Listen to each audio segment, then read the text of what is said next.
Quantum Pater Polemos, a guerra é pai de todas as coisas. Está começando o terceiro episódio do Polemos Cast, o podcast do Grupo Polemos, grupo de pesquisa da Universidade Federal de Uberlândia. A guerra é pai de todas as coisas, mas será também que é pai da democracia? Meu nome é João Flávio e hoje estou aqui com o professor José de Magalhães. Oi, João, aqui é o professor Magalhães. Estamos aqui para mais uma balbúrdia. E também estou aqui hoje com um convidado. O nome dele é... Meu nome é Raul. Estive agora há pouco com Macron, mas voltei para saber se a democracia. E também o orientando dele, o nome dele é... Fala aí, Tobias. Meu nome é Tobias, boa tarde a todo mundo. E agora os nossos tradicionais que estavam no último episódio. Fala aí, Matheus, depois Homero. Olá, amantes do saber absoluto. Meu nome é Matheus. E democracia? O que será democracia? Vivemos numa democracia? O que é essa história de democracia inteligente? Boa tarde, pessoal. Vamos debater um pouquinho sobre democracia aqui hoje. Falou aí o Homero. Bom, democracia, unicórnios e contos de fadas. Para começar esse terceiro episódio do Polemos Cast, o professor José de Magalhães quer fazer um experimento aqui. Seremos cobaias dele. Antes de tudo, vinheta!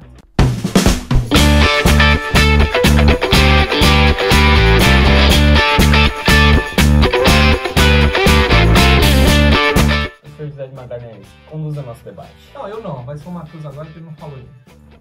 Nossa. É um autocrata isso aqui, tá? Aqui é uma democracia em que eu tenho 51% de votos. Tá bom.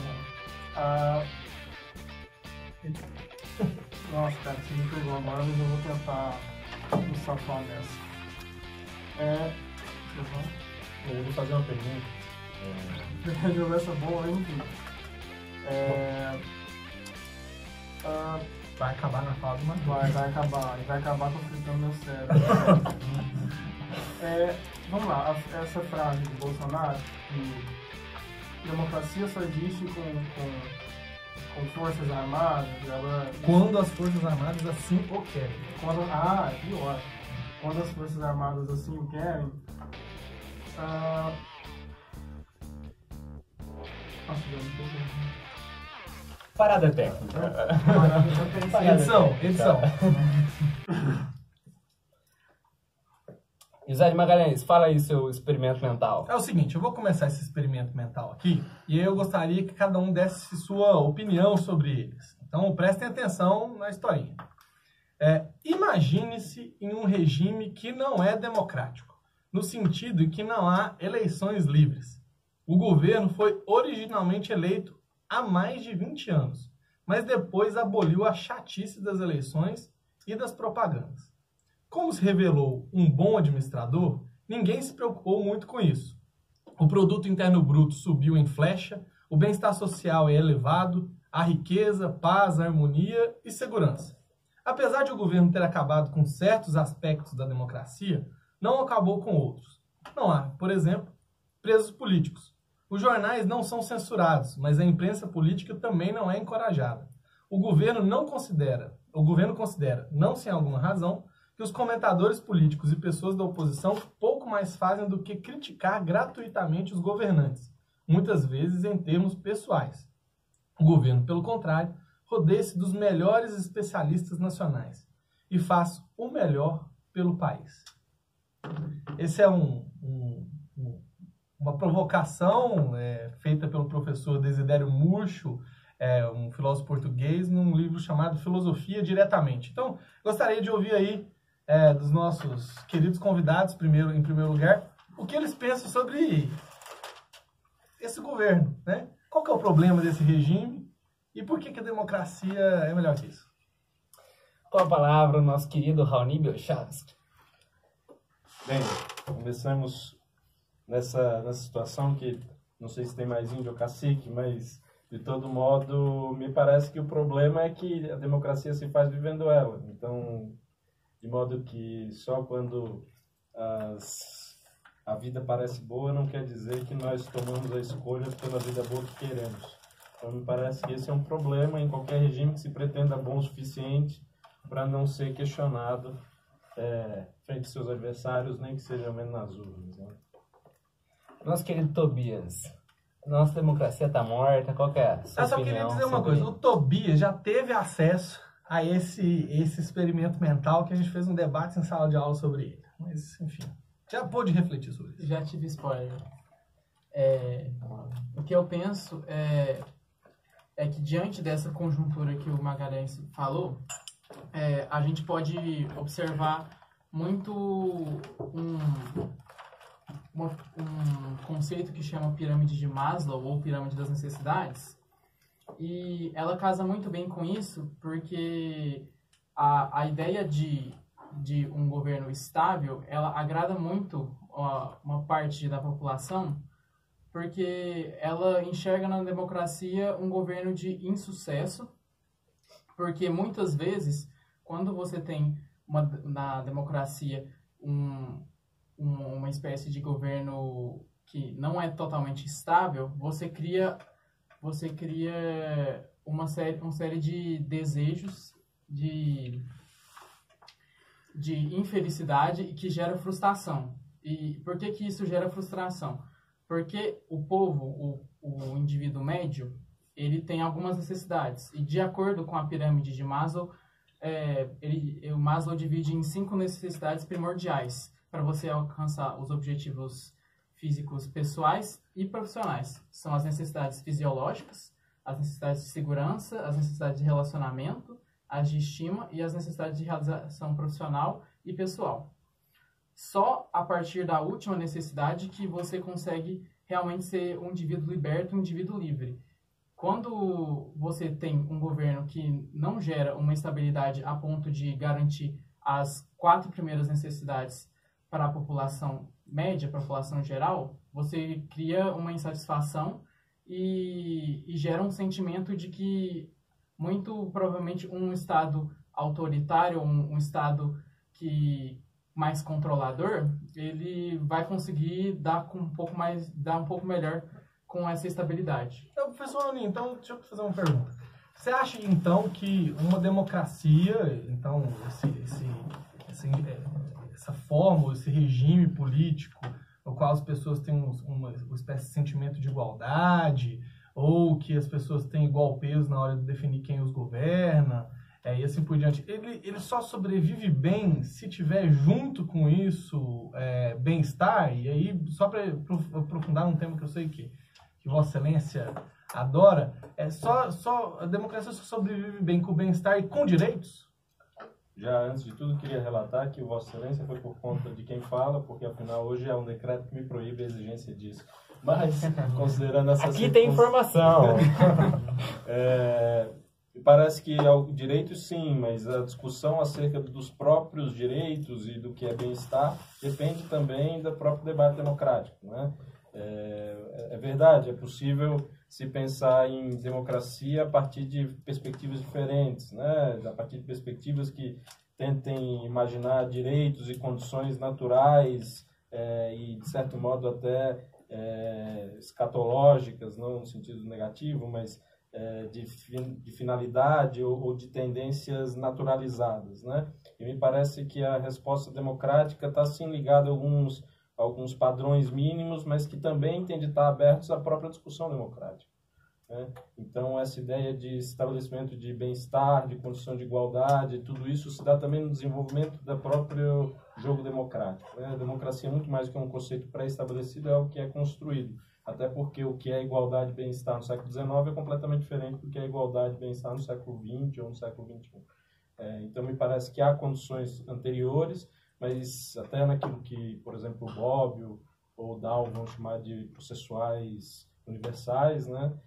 Mas me parece que isso está ligado, sim, a uma forma, uma mentalidade específica de uma determinada cultura, mas que necessariamente, desde a perspectiva democrática, é algo que é construído politicamente, né? A democracia, embora tenha sofrido um processo de juridificação do século XIX, mas sobretudo do século XX, antes de tudo, um modelo político, uma forma política, um espírito político, né? Bom, agora nós vamos para aquele bloco sensacional do Polemos Cast, que vamos debater alguns comentários, falas aí de nossos governantes para pensar o que é o regime democrático. Vamos começar aqui com a frase do nosso presidente Jair Bolsonaro: democracia só existe quando suas forças armadas assim o querem. Então, Homero, vai. Eu só pensei em falar assim, porque embora os militares eles tenham assim, importância para garantir a passagem de um governo democrático para o outro, né, que nem o nível como as democracias morrem explicitado, assim, que até na posse do Barack Obama para o Trump, né, se os militares ali não tivessem garantido aquilo, né, isso é considerado um golpe. Então, assim, é importante, né, para garantir a própria democracia. Mas, assim, não é só quando eles o querem, tendo em vista que, assim, nós vivemos uma democracia representativa, né, na qual os governantes são eleitos. Então, assim, o povo, né, tem uma maior importância nesse critério. Então, assim, eu acho que os militares, eles têm o papel de salvaguardar, né, esse rito e tal, para que ocorra. Mas eu creio que, assim, o povo, nesse sentido da eleição, né, da participação política, tem um viés mais importante e primordial para isso. Tem um dado aí importante, que o porta-voz da presidência, o general Rego Barros, ele citou um livro famoso na ciência política chamado Soldado e Estado, de um cientista político americano chamado Samuel Huntington.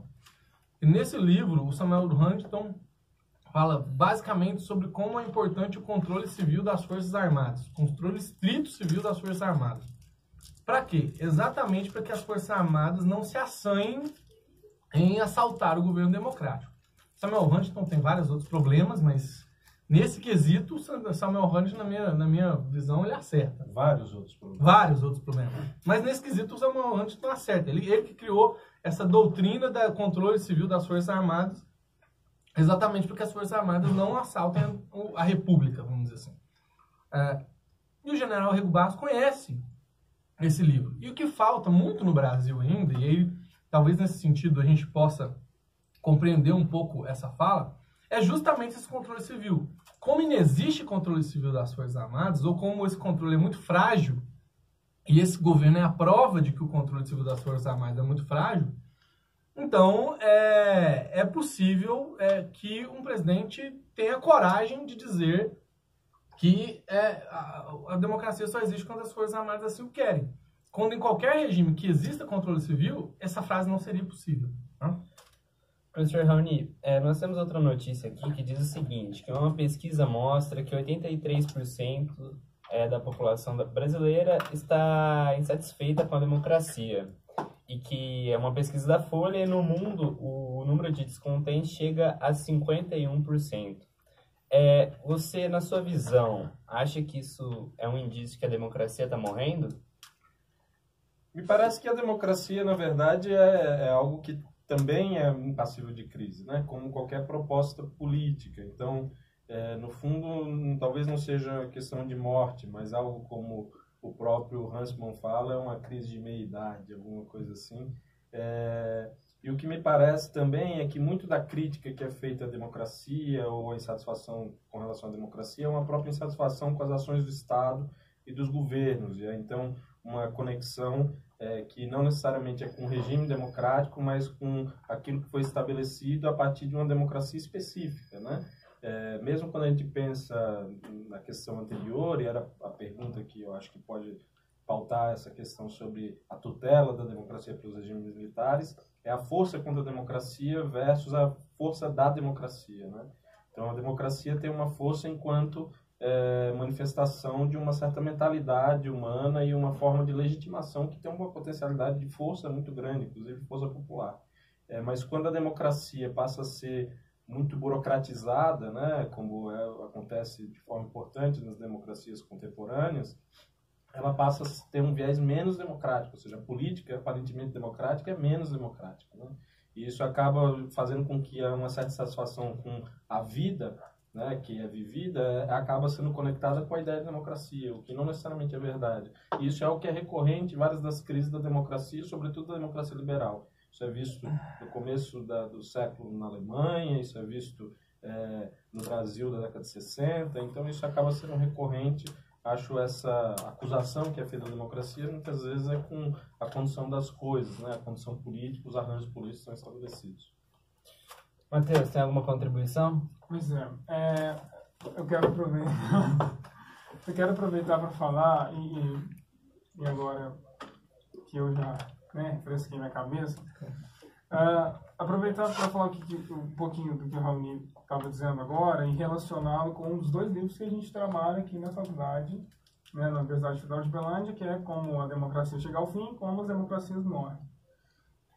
Acontece o seguinte, a democracia, e assim, eu quero também dialogar com a questão do campo político. Então, num dos dois livros é bem claro que o campo político foi, durante muito tempo, e obviamente que isso tem críticas, né, o grande responsável por conter a ascensão dos autocratas, né. Então, quer dizer, me parece que o autor põe isso como se fosse uma condição para a democracia. E veja bem, a democracia em tese deveria permitir que todos acessem igualmente, ou pelo menos pleiteiem igualmente o poder, o governo. Só que me parece que essa estrutura permite a concentração de campos, né? E isso me parece que acontece, que foi uma construção da democracia de maneira natural para que ela conseguisse sobreviver. Então, o que eu pretendo aqui é pensar a democracia como democracia e não democracia. Então, uma não democracia na forma de fazer democracia. Principalmente se a gente for pensar nesse quesito majoritário, nessa premissa majoritária de que todo mundo tem acesso ao poder. Não. Portanto, eu acho que pelo menos essa democracia que a gente viveu ou vive até então, que não foi transformada ainda, acho que o campo político é o grande antidemocrático que permite que a democracia seja democrática em alguma medida. Mas eu acredito que isso... Respira fundo, ouvinte. Respira fundo. Eu acredito que isso está mudando, sobretudo por uma coisa que a gente já falou aqui nos episódios anteriores, que, aliás, se você não escutou, escute e assista também. Jabá! Que temos o Big Data, né? Temos o algoritmo e as pessoas, bem, o Bolsonaro, ele se elegeu, não só o Bolsonaro, como o Trump também, se elegeu com um discurso completamente contrário ao campo político. E esse discurso só foi possível ser disseminado porque o campo político, de alguma maneira, está atrasado em relação às redes sociais. Ou melhor, não está atrasado em relação às redes sociais. Ele convive nas redes sociais, só que, ao mesmo tempo, ele é impossibilitado de conviver com outras nuances da rede social. Então, quer dizer... eu acho que tem alguma coisa mudando aí, mas, de novo, acho que a democracia ela não pode ser democracia sem ter a antidemocracia da maneira de fazer democracia. Contribuição, acho que o que o Matheus está querendo dizer que quando o campo político está atrasado tem relação com a questão dos outsiders da política, né? Que o próprio Bolsonaro, ele era tido como um político de baixo clero, né? O Trump também, então são pessoas que não têm, historicamente, um capital político. Quem quer contribuir aí para esse debate? Se estou falando abobrinha, o que é? Tem razão isso ou não? Eu acho que é aquela velha questão de que não existe vácuo de poder, né? O poder, na verdade, é sempre ocupado por alguém. E isso acontece também nessas expectativas, nessa experiência. A democracia liberal teve de se repensar várias vezes e, no mais das vezes, ela também teve a serviço de determinados grupos políticos, enfim, mesmo quando a gente pensa no livro do Levitsky, né, como as democracias morrem, né, ele sempre trata de uma forma um tanto quanto matizada e de arrefecimento de potencialidades democráticas. Então, da mesma forma que ele trata de forma muito clara que aqueles manda-chuvas dos dois partidos se juntavam e impediam a entrada de outsiders, esse sistema também impedia a entrada de lideranças populares, e isso não chega a ser uma questão para ele. De certo modo, isso talvez também esteja no livro do Huntsman, quando ele fala, por exemplo, da expectativa grega, né? No fundo, existe um arrefecimento da democracia, no sentido de que há uma tentativa, inclusive nesses textos, de juridificação do sentido de democracia, né? Então, a democracia ela é muito menos pautada por padrões democráticos diretos, né? Então, acho que até pensando um pouco no que Matheus falou, me parece que não se pode confundir a maioria, o princípio majoritário com o princípio democrático, né? O princípio majoritário é necessariamente a regra geral da democracia, mas ele não é o princípio democrático, né? Isso a gente vai ver, por exemplo, nos universais processuais, vejo de quem pensa democracia mais formalmente, no sentido de garantir a ascensão de minorias futuras, a proteção de minorias futuras, garantir a formação de outras maiorias futuras, né? Maiorias diferentes. E isso me parece que é importante, né? Porque a democracia, no fundo, é um regime político, né? E o arrefecimento das potencialidades democráticas a partir de mecanismos que não necessariamente são essencialmente democráticos, mas liberais, a partir de outras pautas políticas, significa um equilíbrio que é natural aos regimes, mas que também significa o interesse de conservar uma determinada forma de poder a partir de um padrão de legitimação que tem tanta força argumentativa como é o padrão democrático, né? É muito raro você ver um governo autoritário que não se pretende democrático. Quase todos eles pretendem, né? A democracia é muito mais o plebiscito aberto do Schmitt, né, para o Schmitt, do que é a democracia liberal do voto fechado. Isso é muito presente, por exemplo, nos regimes ditatoriais também. Tobias, tendo como base o nosso debate aqui, você acredita que o Brasil ele caminha assim para ingovernabilidade? Eu acho que quando o Bolsonaro fala em ingovernabilidade, o Bolsonaro ele esquece, ele tenta jogar a culpa dos males brasileiros para cima de forças que aparentemente ele tenta controlar, mas não consegue. Por quê? O nosso presidente ele acredita que ele usa muito o discurso da ideologia para tentar dominar o cidadão médio e, a partir dele, tentar dominar o Congresso Nacional e o Judiciário. E aí você vê isso muito, essa tentativa de ideologizar tudo através das redes sociais. E, inclusive, a gente tem um problema muito grande em relação às redes sociais, porque a gente vê as redes sociais, a internet, como um instrumento de libertação, um instrumento que lá você vai poder falar o que você quer, lá você vai poder fazer o que você quiser. É tipo um banheiro, então. É tipo um banheiro. Lá você consegue, você em tese, tem liberdade para fazer tudo. Quando Inclusive não é assim. merda, né? Inclusive merda, muita merda. Principalmente pelo que a gente está vendo hoje. E aí o que acontece? As pessoas esquecem que, como qualquer outro lugar, a internet também é dominada por poderes. Só que lá os poderes não são aparentes, eles são poderes invisíveis. Então, quando você está no Facebook tweetando, como o nosso presidente adora fazer, O filho dele. O filho dele, é verdade. Carlinhos. Você não lembra que quem comanda a internet hoje são os algoritmos. Tudo que você faz, um algoritmo vem antes e te joga uma informação. Por exemplo, semana passada eu estava passando perto de um lugar e aí 1 hora depois apareceu esse lugar no Facebook para eu curtir. Eu acho que a ditadura... Que lugar era esse, Tobias? Era o Saideira. Saideira Gate. Saideira. Inclusive, recomendo. Patrocina. Bom, nós falamos aqui de mídia, nós falamos também sobre governabilidade, o nosso presidente, mas, professor Raoni, o senhor é especialista em direito constitucional, nós não falamos da nossa Constituição. Qual que é o papel da Constituição para assegurar a nossa democracia?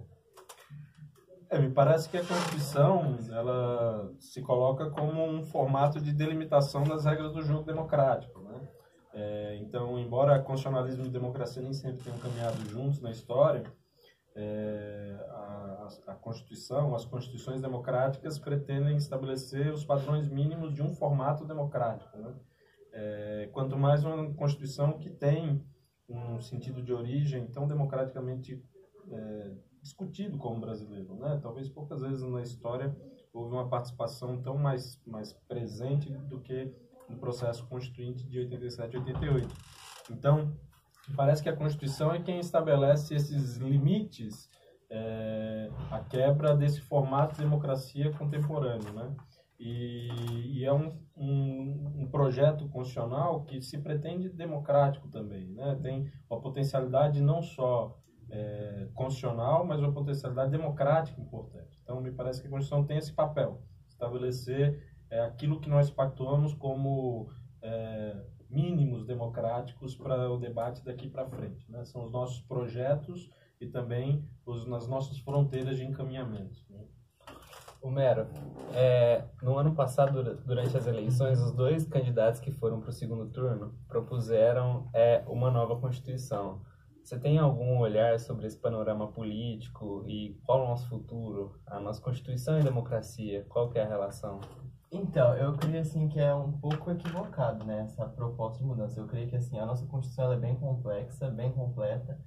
Ela em certos casos ela não é aplicada como deveria ser. Em períodos de crise, como a gente tem visto agora, tende a se problematizar assim tanto a democracia quanto a própria Constituição, sendo que eu creio que o problema maior seja assim na maneira como ela é exercida e nos agentes.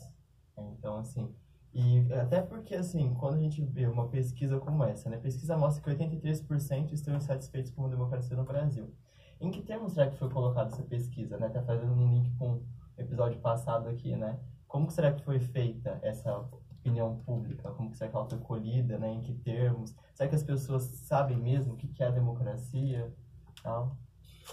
Mas, só uma perguntinha aí para ver se a gente passa só uma rodada antes da gente seguir, João. Mas a democracia provoca uma espécie de cansaço? O que vocês acham? É cansativo estar numa democracia? De minha parte, o Zizek que fala um pouco sobre isso, né? Ele diz, olha, o Estado perfeito, o mundo perfeito, a sociedade perfeita, não é aquele que eu tenho que resolver todos os problemas. Aqui tem uma estrutura burocrática mínima que eu confio que vai ser tudo estabelecido. A democracia cansa um pouco, porque ela demanda uma ação política, né? Então ela demanda atividade. Isso torna, então, ela menos cômoda, ou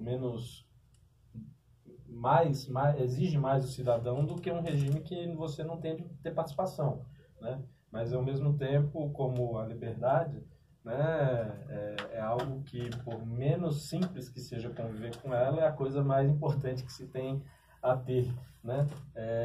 Então, me parece que cansa.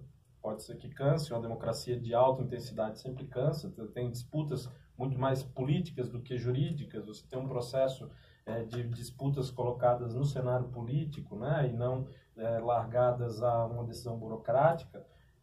Mas isso não quer dizer que ela seja menos importante, né? A gente podia usar uma frase de efeito dizendo que as coisas mais importantes são aquelas mais custosas, mas não é nem isso que eu estou pretendendo dizer, não. É que todo mundo deve ter o direito de poder viver que nem o Radu Nassar lá no seu sítio e não fazer nada, mas a possibilidade dele fazer isso também diz respeito a essa potencialidade que a democracia nos deixa, né? De fazermos o que quisermos e podermos comandar os nossos sentidos de vida boa, né? Então, me parece que, apesar de cansar, isso não quer dizer que ela seja prescindível, né? O Byung-Chul Han, ele tem 2 livros muito bons que falam sobre isso, que é a Sociedade do Cansaço e a Sociedade da Transparência.